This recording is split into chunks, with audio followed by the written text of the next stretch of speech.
අනුරාධපුර පූජ්‍යපාද සෝම ස්වාමීන් වහන්සේව අපේ තාමත් නමස්කාර පූර්වකව දෙරණ ප්‍රධාන මැදිරි සංකීර්ණයට පිළිගන්න ගමන් අපේ හැමදෙරෝනේ මම මාතෘකාවට ප්‍රවිෂ්ටයක් මුලින් මතක් කරා. ඒ තමයි ලස්සන වෙන්න, ඒ වගේම මිනිසෙක් විදිහට මේ සමාජය තුල ගොඩ නැගෙන්න, දියුණු වෙන්න, මේ හැම දෙයකම බලපාන ප්‍රධානම කාරණයක් අද මාතෘකාව කරගන්නවා. තනි වචනයෙන් කිව්වොත් විනය. විනය කියන වචනය බෞද්ධ දර්ශනය තුල අපිට සමීප වෙන්නේ කොයි ආකාරයෙන්ද හම්දුරනේ? තිරුවන් සරණයි. අද FM අසපුව ධර්ම සාකච්ඡාව ලංකාවාසී ලෝකවාසී මේ අසපුව ධර්ම සාකච්ඡාව ශ්‍රවණය කරන පින්වතුනි, අද අපේ පළවෙනි ප්‍රශ්නය තමයි ගයන් පුතා, විනය කියන වචනය දහමේ හඳුන්වන්නේ කොයි ආකාරයෙන්ද අපේ හාමුදුරුවනේ කියලා ගයන් පුතා ස්වාමීන් වහන්සේගෙන් පළවෙනි ප්‍රශ්නය විමසුවා. බොහොම වටින, බොහොම කාලෝචිත මාතෘකාවක් මේ විනය කියන මාතෘකාව. පින්වතුනි, ශාසනය නම් විනය තමයි ආයුෂය. මේ ශාසනයේ පැවැත්ම තමයි විනය. බුදුරජාණන් වහන්සේ මහා කරුණාවෙන් උන්වහන්සේ අප කෙරෙහි ඒ තිබෙන ආදරය, මෛත්‍රිය උන්වහන්සේ අපට පෙන්නලා දෙනවා. මේ විනය තමා අපේ පැවැත්ම, අපේ ආයුෂය. මේ විනය නැති වුණොත් කිරිහෙනවා කියලා උන්වහන්සේ පෙන්නලා දෙනවා.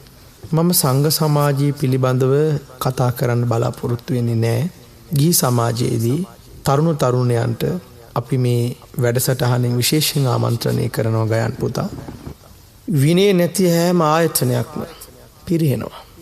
අපි දකිනවා ගොඩක් තැන්වල විනය තමයි ඒ ආයතනයේ පැවැත්ම. මේ ආයතනයේ සෑම ආයතනයකමත් යම් කාලසටහනක් තියෙනවා. ඒ කාලසටහනත් ප්‍රධාන කරන් තියෙන විනය. එතකොට ආයතනයේ සේවය කරන සියලු දෙනාම යම් විනයකට අවනත විය යුතුයි. ඒ නිසා බුදුදහමට අනුව නම් තමන්ගේ ඉන්ද්‍රිය සංවර කරගන්න ඕනේ. ඉස්සල්ලා සොයන් විනයක් ස්වභාවයෙන් හැදෙනවා. එතකොට ගයන් පුතා, සිත කය වචනය සංවර කරගත්තොත් ස්වභාවයෙන්ම විනය හැදෙනවා. ඒක 아무තුවෙන් ආය සිල් වාක්‍යයකින් ගන්න එක නෙවෙයි. ස්වභාවයෙන්ම තමන්ව පාලනය කරගද්දි ස්වයන් විනයක් ස්වභාවයෙන් හැදෙනවා. බුදුදහමට අනුව අපි අපේ සිත අඳුර ගන්න ඕනේ. අපේ සිත කය අපි වචනය හරියට මේ සමාජයේ ජීවත් වෙනකොට සංවර කරගත්තොත් ස්වභාවයෙන් විනයක් අපේ ඇතුලේ හැදෙනවා. ඒ නිසා ගයන් පුතා, ඕනම ආයතනය කඩා වැටෙන්න ප්‍රධාන හේතුව තමයි පංච දුස්චරිතය. ඒ පංච දුස්චරිතය කියන්නේ පංචශීලයේ නැතිකම නිසා. රාජ්‍ය ආයතනයක් හෝ වේවා, පෞද්ගලික ආයතනයක් හෝ වේවා, මේ රටේ පාර්ලිමේන්තුව වේවා, ඒ ආයතනයේ ඇතුලේ ප්‍රතිපත්තියක්, විනයක් නැති වුණොත් ඒ ආයතනයේ බංකොලොත් භාවයට පත් වෙනවා. දැන් අපේ රටේ ප්‍රධාන තීරණ ගන්න ආයතනය තමයි ගයන් පුතා ශ්‍රී ලංකා පාර්ලිමේන්තුව. එහෙමයි. මේ පාර්ලිමේන්තුවේ 225ම අද රටේ ප්‍රතික්ෂේප කරලා තියෙනවා. ජනතා පරමාධිපත්‍යයෙන් බලයට ආපු, මනුෂ්‍යත්වයේ කැමැත්තෙන් බලයට ආපු සෑම පාලකයෙක්ම අද ගම එපා කියන තත්ත්වයට පත් වෙලා තියෙන පිරිච්ච නිසා. එතන විනයක් තිබුණා නම් පහුගිය කාලේ වෙච්ච සිදුවීම් එක්ක මේ රට ඇතුලේ අද බලන්න ආදර්ශමත් ඉතා වැදගත් පාර්ලිමේන්තුවක් අපේ රටේ තියෙනවද නැද්ද කියන එක අපි නැවත සාකච්ඡා කරමු. මේ රට ඇතුලේ පාර්ලිමේන්තුවේ ගහගත්තා. ඒ වගේම ඒවා ඇතුලේ ඕන තරම් අද හිස් කතා වලින් පිරීලා තියෙනවා. ප්‍රගතියක් නැති, ප්‍රායෝගික නැති හිස් වචන. අරයා මට බැන්නා, මෙයා මාව විවේචනය කළා. ඒව නෙවෙයි එතන කතා කරන්න ඕනේ. මං යෝජනා කරනවා මේක අහන මැති, මං හිතන්නේ ලංකාවේ බහුතරයක් අහන නාලිකාවක්, ඒ වගේම FM මාධ්‍ය ජාලයේ මේ රට පුරාම දෙස් විදෙස් සියලු දෙනාම ශ්‍රවණය කරනවා. ඒ නිසා මම යෝජනාවක්, ලොකු ඉල්ලීමක්, අපේ රටේ 225ක් පාර්ලිමේන්තුවේ ඉන්නවා පළාත්, ඒ වගේම දිස්ත්‍රික්ක, මේ ගමේ ජනතාවගේ නියෝජිතයෝ. මේ අය පංචශීලයේ ආරක්ෂා කරොත් කවුරුද්දක් මේ රට බැබලෙනවා. මේ ආයතනයේ දියුණු වෙනවා. මේ රට ඒ තත්ත්වයට ආවොත් ප්‍රධානයගේ ඉඳන් පහළ දක්වාම විනයකට ප්‍රතිපත්තියකට හැදෙනකොට රට ඇතුලේ, ගම්මාන ඇතුලේ, පළාත් ඇතුලේ ස්වභාවයෙන්ම වෙනසක් සිද්ධ වෙනවා. අපේ වැඩපිළිවෙල ගෙහියන්ගේ නිත්‍ය සීලය පංචශීලය. පංචශීලය තුල ශක්තිමත් වුණොත් දෙවිවරු පවා මිනිස්සුන්ට වඳිනවා. මිනිස්සු දෙවිවරු පස්සේ යන්න ඕනේ නැහැ. ඒ නිසා විනය අපේ ඉන්ද්‍රිය තුල තිබිය යුතු දෙයක්. පාලකයාත් ප්‍රථමයෙන්ම තමන්ව පාලනය කරගන්න ඕනේ. රට පාලනය කරගන්න කලින් පවුලක් ඇතුලේ පන්සලක් වෙන එක කාටවත් වළක්වන්න බෑ. ඒ පවුල ඇතුලේ ඉස්සෙල්ලා විනයකට පිළිවෙලකට අපේ සංස්කෘතිය සදාචාරය සිරිත් විරිත් විනය නැති වුණොත් අපිට සංස්කෘතියක් නැති වෙලා යනවා. සදාචාරයක් නැති වෙලා මේකේ පැවැත්ම තමයි පංචශීල ප්‍රතිපත්තිය. මේක තමයි විය යුත්තේ. එහෙම නේද ගයන් පුතා? එහෙම පැහැදිලිනේ. අසපු ධර්ම සාකච්ඡාවෙන් අද සුවිශේෂී මාතෘකාවක් අප සාකච්ඡා කරන්නේ විනය පිළිබඳව. අපි හැමෝම කැමති දියුණු වෙන්න.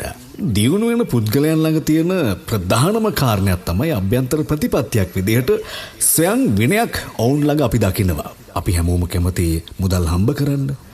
නිලය, ධනය, බලය මේ හැම දෙයකම මිනිස්සුන් විදිහට අපි හැමෝම කැමති. හැබැයි කැමති දේවල් අපි ළඟා කරගන්න නම් ඒවට ක්‍රම තියෙනවා. එක්තරා ක්‍රමයක් තමයි පුද්ගලයන්ගේ දියුණුව සඳහා අභ්‍යන්තර ප්‍රතිපත්තියක් හා ස්වයං විනයක් තිබීම. මේ කාරණය දියුණු වෙන පුද්ගලයෙකුට අතිශයින්ම වැදගත් වෙන්නේ යපේ අම්තුරනේ.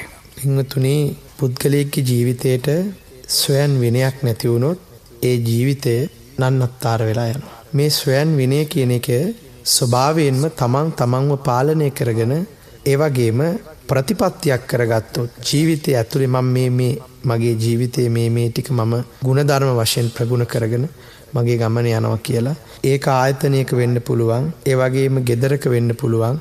විහාරයක වෙන්න පුළුවන්. ඕනම ස්ථානයක ස්වභාවයෙන්ම අපේ දියුණුවට අපේ ජීවිතවල යම් ගමනක සාර්ථකත්වයක් තියෙන කෙනෙක්ගේ ජීවිතය අපි දැක්කොත් එයා තුළ ස්වයං විනයක් ස්වයං පාලනයක් සිද්ධ විය යුතුයි. ඉතින් ඒ නිසා ගයන් පුතා ಗುಣධර්ම පදනම් කරගෙන තමයි ඒ ටික සිද්ධ වෙන්නේ. ඉතින් මේ තමන්ව පාලනය කරගන්නවා කියන්නේ තමන්ගේ ඉන්ද්‍රිය වචී කර්ම ගැන අපි කතා කරලා තියෙනවානේ. ඉතින් අපි වචනෙන් පරිස්සම් වෙන්න ඕන තැන් තියෙනවානේ. අපි කතා කරද්දී ජංගම දුරකථනයේ උදාහරණයකට ගත්තොත් අද මේ ජංගම දුරකථනය අපේ ජීවිතවලට හොඳ සහ නරක දෙකම ගෙනත් දීලා තියෙනවා. එහෙමනි ගයන් පුතාද ගොඩක් අයගේ ජීවිත විනාශ වෙලා නැද්ද? එහෙමයි. එතකොට අපිට විනයක් තිබුණොත් අපිට සංස්කෘතියක් තිබුණොත් අපේ ඇතුලේ සාරධර්ම කියලා ටිකක් ඉතුරු වෙලා තිබුණොත් එතකොට අපිව ඒ ස්වයං පාලනයකින් අපිව පාලනය වුණොත් එතන තියෙන්නේ සීලය. සීලය ශක්තිමත් නම් අපි කිසි විටක පිරෙන්නේ නැහැ. අපි සීලයේ තුලමයි ශක්තිමත් වෙන්න ඕනේ. අද ජංගම දුරකථනවල තියෙන දත්ත ටික කවදා හරි කතා කරපුවා දෙගොල්ලක් අවුරුදු ගාණක් ඒවා කොහේ හරි තැනක කවුරු හරි රෙකෝඩ් කරලා හරි නැවත අහන්න දුන්නොත් එක්ක මහිතෙල් බොනවා. නැත්තම් ලිඳේ පයින්නවා. නැත්තම් බෙල් වල දාගන්නවා.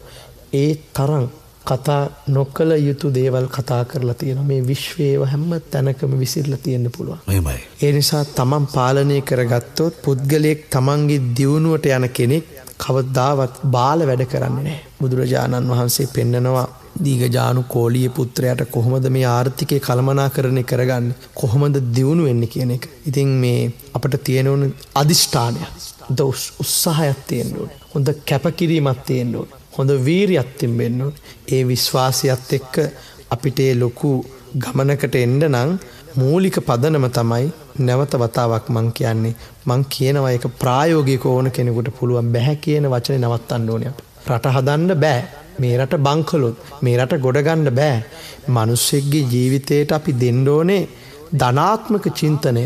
ඒ නිසා බෑ කියන්නේ නැතුව අපි හැමෝම අපිට පුළුවන් කියන ඒ ධනාත්මක සිතුවිල්ලෙන් වැඩ කළොත් කවුරු හෝ ආයතනේ වැටෙන්න දෙනකොට අනේ මට බෑ කියනකොට එතන හැදෙන අඳුරු බලවේගය හැම වෙලාවෙම තමන්ගේ මනස වටනවා. එතකොට අපි සිතින් වැටෙනකොට නිකම්ම කය අද්දගෙන වැටෙනවා බිමට.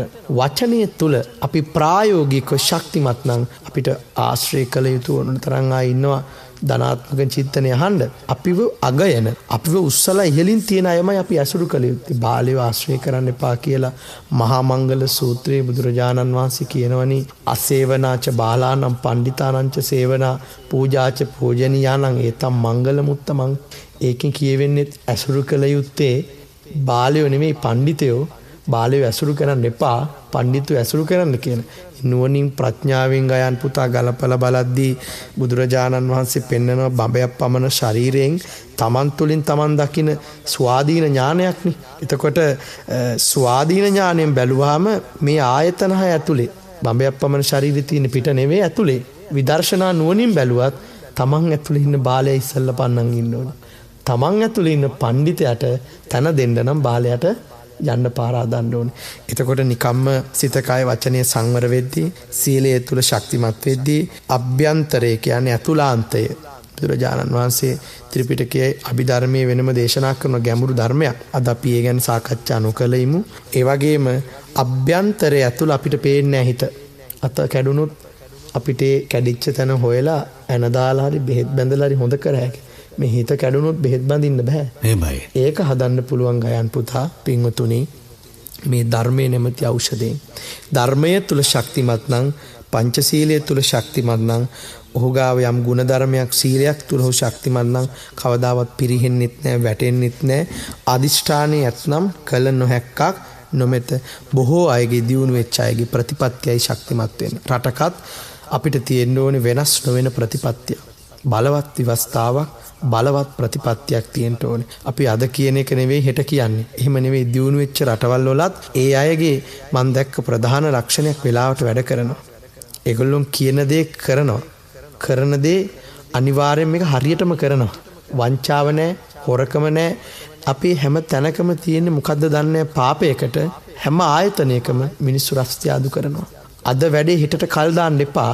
බෑ කියලා දෙයක් නැහැ. මේ රට ගොඩ ගන්න පුළුවන්. මේ රටේ මිනිස්සුන්ව වෙනස් කරන්න පුළුවන් ආකල්ප වලින්. ඒ නිසා ප්‍රතිපත්තියක් තුල අපි ශක්තිමත් වෙමු. එතකොට ස්වභාවයෙන්ම අපි ගාව අර ගුණධර්ම ටික ශක්තිමත් නම් අපිව පාලනය කරන්න එක එක්කෙනාට බෑ. දා මිනිස්සුන්ගේ පාලනයට ගිහිලා මිනිස්සු අද එක එක හිස් දේවල් වලින් මිනිස්සුන්ගේ ජීවිත විකෘති වෙලා ගිහිල්ලා. මේ ඇයි? තමන්ට තමන්ව පාලනය කරගන්න බැරි වීම නිසා බුදුරජාණන් වහන්සේ භික්ෂුන් වහන්සේලාට අවුරුදු 20කින් පස්සේ තමයි විනය පනවන්නේ. බොහෝ දුරට භික්ෂුන් වහන්සේලා ස්වභාවයෙන් පාලනය වුණා ධර්මතාවයට. එදා පිරිහෙන බව උන්වහන්සේ දැක්ක නිසා සුදින්න කියන ස්වාමීන් වහන්සේට තමයි මුලින්ම ඒ උපසම්පදා භික්ෂුන් වහන්සේලාට පනලා සතර පරාජිකාවේ පළවෙනි පරාජිකාව පනවන්නේ. එතනින් පස්සේ අපිට තියෙනවා ගිහිවතක් පැවිදිවතක් ගයන් පුතා. භික්ෂුන් භික්ෂුණීන් වහන්සේලාට තියෙනවා ඒ දස සීල්වත, අට සීල්, ඔයගේ පංචශීලයේ ගිහියට තමයි නිත්‍ය සීලයේ වෙන පංචශීලය අනුමත කරලා තියෙන්නේ. බුදුන් වහන්සේ එන්න කලිනු සීල් තිබ්බා. උන්වහන්සේ අර හොඳම තිබ්බ ගුණධර්ම ටික අනුමත කරලා තියෙනවා හොඳ නිසා. ජීවිතේ අපේ ස්වයන් පාලනයකට යා යුතුයි. කිසි කෙනෙකුට අපේ ජීවිත පාලනය කරන්න දෙන්න එපා. අපි අපේ අතුලාන්තය කියන හෘද සාක්ෂිය නැමැති ඒ නිවැරදි සාක්ෂිය සහතිකය දෙන තැන එකඟ නම් ඔබ හරි දේ නම් කරන්නේ මේ විශ්වය ඔබට මේ සෝබා ධර්මය ඔබට ආශිර්වාද කරනවා.